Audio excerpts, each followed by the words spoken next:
A few days ago, on a Friday afternoon in Washington, the President of the United States went back onto social media and announced what he described as his final decision on the war with Iran. And the post that came after that has diplomats scrambling from Riyadh to Brussels to Ottawa, because almost no one expected the version of the deal that suddenly appeared. Donald Trump did not hold a press conference. He did not brief Congress. He did not call allied capitals first. He put up a long, wandering Truth Social post demanding that Iran reopen the Strait of Hormuz without charging tolls. He ordered enriched uranium, which he called in his own words, nuclear dust, to be removed by American crews working alongside Iran itself and the International Atomic Energy Agency. And he froze any movement of money until further notice. No schedule, no signatures, no confirmation from Tehran. Just a post. This is happening about 12 weeks into a war that has already knocked more than 10 million barrels a day out of global oil supply. More than 10 million barrels every single day gone from the market. Crude prices shot above $100 a barrel. Brent briefly touched $144 before falling back down. And here in Canada, Prime Minister Mark Carney was quietly doing something that most coverage is treating like it has nothing to do with this. But it does. Most analysts are looking at that Truth Social post and asking whether the deal is real. That is the wrong question. The better question is what the rest of the world is doing now while Washington negotiates through social media. And once you notice it, it is impossible to ignore. Over the next few minutes, I am going to show you what was really buried inside that Friday post, why it sent parts of the State Department into panic mode, and what Mark Carney has been doing in Tokyo, Mumbai, and Ottawa that the news cycle has almost completely missed. Here is what actually happened. On Friday afternoon, May 29th, Trump posted that he was about to make a final determination on the latest deal with Iran. The post listed 4 conditions. First, the Strait of Hormuz had to reopen immediately with no tolls. That is the narrow waterway between Iran and Oman, where about 1/5 of the world's oil normally passes through. Around 21 million barrels a day in normal times, and it has been closed since February.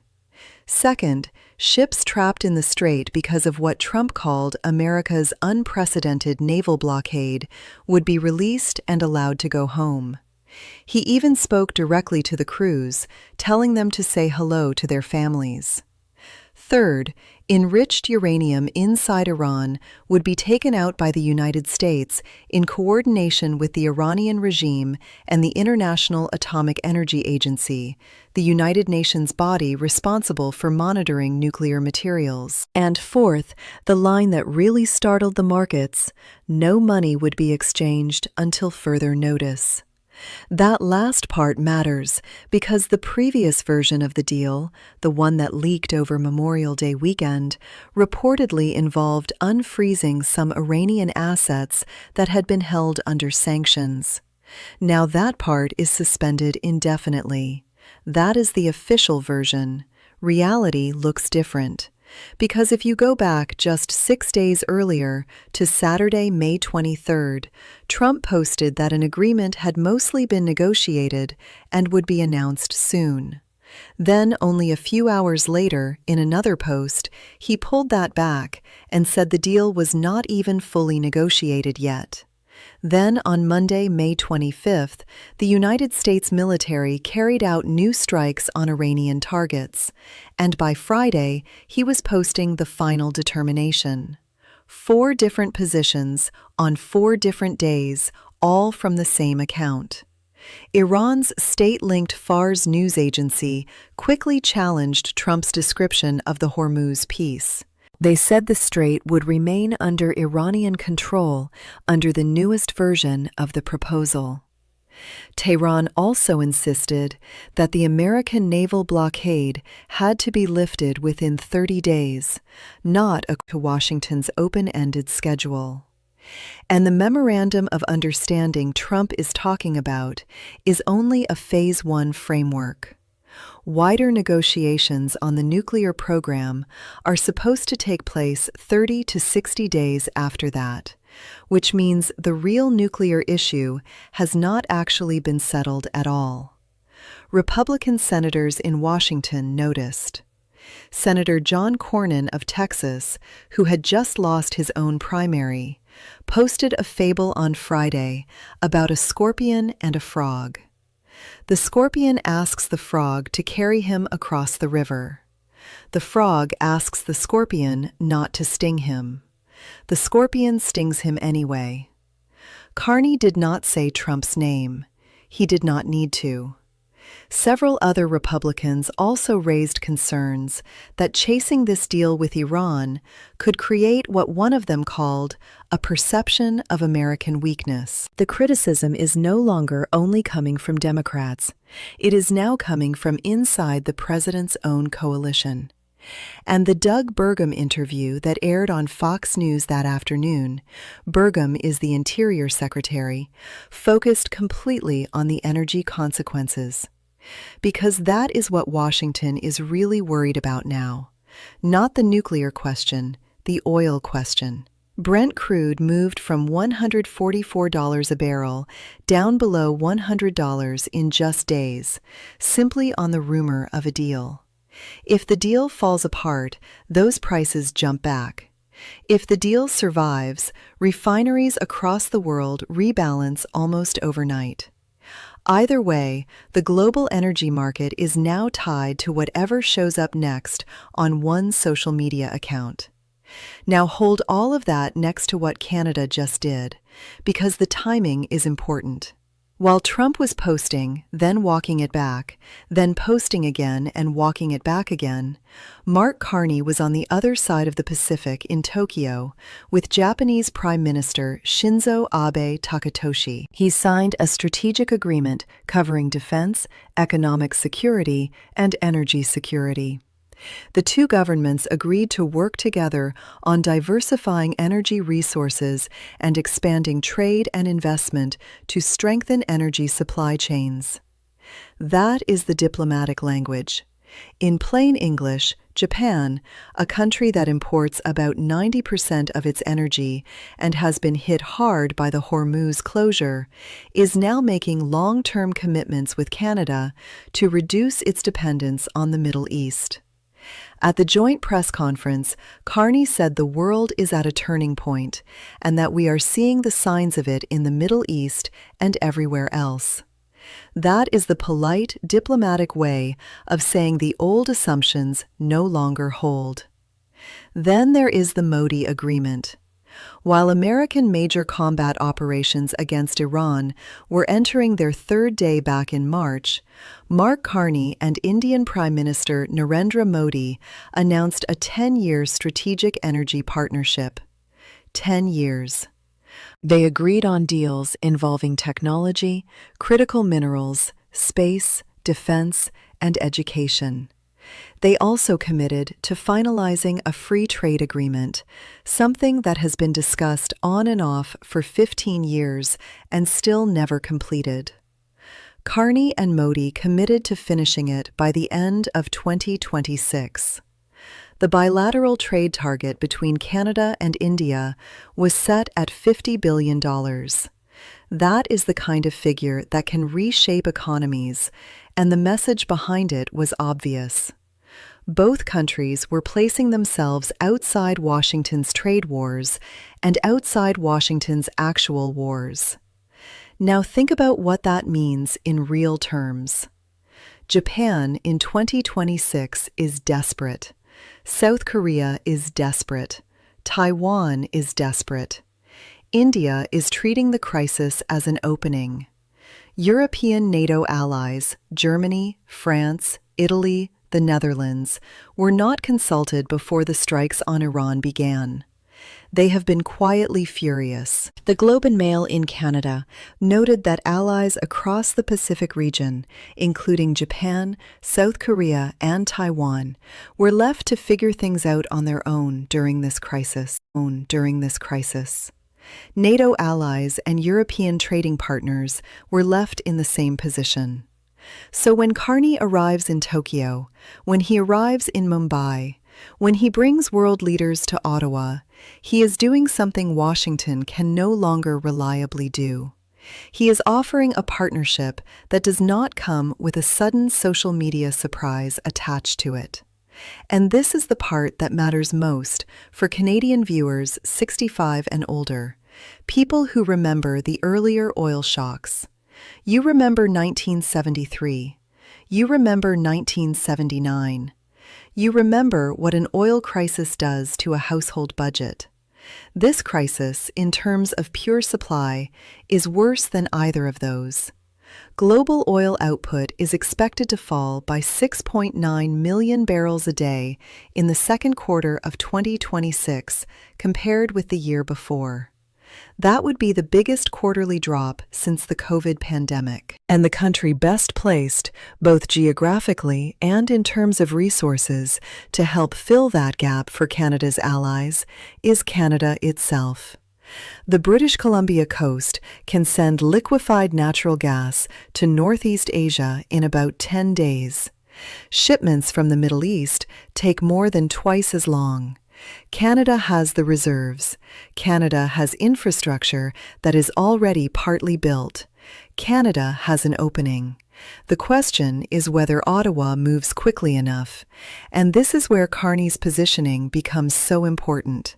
This is also where the two stories connect in a way that should worry anyone who still believes in American leadership. The argument is simple. Trump is trying to negotiate an Iran deal through Truth Social posts, improvised, inconsistent, public, and with allies left in the dark. Carney is negotiating a different kind of architecture through signatures, steady, bilateral, private, and built to last. Washington is beginning its deal-making by guessing what Tehran might accept. Ottawa is beginning its deal-making by building what Japan, Korea, India, and Europe already need. One approach is reactive. The other is structural. The standard has shifted. Allied governments are no longer sitting around waiting for the United States to tell them what the rules are. They are writing new rules at the same time, and they are doing it quietly because they have learned the hard way that headlines invite presidential interference. Look at Germany. The Trudeau government brushed aside German interest in liquefied natural gas exports years ago, telling Berlin there was no business case for an East Coast LNG terminal. Now, under Carney, that conversation is being reopened. Germany was unhappy when its earlier requests were dismissed. Germany is even more unhappy now that its energy security depends on American naval positioning that seems to get renegotiated every Friday afternoon. The Carney government has been quietly signaling to European partners that the conversation can begin again. Look at Italy. Look at Spain. Both have been hurt more by the Hormuz closure than Canada, because both rely much more heavily on seaborne Middle Eastern crude. In practical terms, Italy and Spain have been quietly looking at backup arrangements with Algeria, with Norway, and more with Canada. Look at Japan again. The agreement Carney signed in Tokyo was not just a symbol. It included commitments to support supply chains. That means infrastructure. That means investment. That means contracts strong enough to outlast the next election cycle in Washington. The Japanese government is no longer assuming that the American security guarantee automatically covers energy. They are buying their own insurance. The two stories meet in a way standard cable news coverage is completely missing. Trump's chaotic deal-making is not expanding American influence. It is speeding up the creation of alternative arrangements that quietly move around Washington. And Mark Carney, despite all the criticism he has taken over how he handled the war itself, has been right in the middle of that construction. He was not consulted. He did not send Canadian troops. He kept Canadian forces out of danger, while 74% of Canadians, 3/4 of the country, told pollsters they wanted no military role in this conflict. And then he used the diplomatic room he had protected to start building the post-war energy structure that his allies will need whether Trump's deal survives or not. That is not the framing you are going to hear on American cable news this weekend. American cable news is asking whether Trump just won or whether Trump gave away too much. Canadian cable news, when it covers this at all, is asking whether Carney was too soft or too hard on the war. The real story is not in either place. The real story is that the post-American energy and security order is being built right now in Tokyo, Mumbai, and Ottawa, while Washington argues with itself on social media. What comes next is the question neither government is ready to answer in public yet. Iran has not formally accepted the Friday determination. Iran's foreign ministry has only confirmed that talks are still moving forward under the Memorandum of Understanding framework. Phase 2 negotiations on the nuclear issue itself are supposed to begin within 30 to 60 days. That puts the next major turning point sometime in July, maybe August. Whatever happens between now and then will shape oil prices for the rest of the year. It will affect inflation in Canada, in the United States, and across Europe. And it will determine whether the alternative system Carney has been building gets pushed forward faster or quietly put on the shelf. The expected next move from Ottawa is a major statement on Canada's liquefied natural gas export capacity, probably connected to upcoming meetings with European partners. There is also strong reason to believe Carney will use the next G7 cycle to argue for a coordinated energy security framework that does not depend on Washington's mood swings. That meeting could become one of the most important moments of his time in office. But the central point is already clear. The President of the United States is handling the most important foreign policy decision of the decade through social media posts that contradict each other within hours. The Prime Minister of Canada is signing 10-year strategic agreements with some of Asia's most important economies. One of those two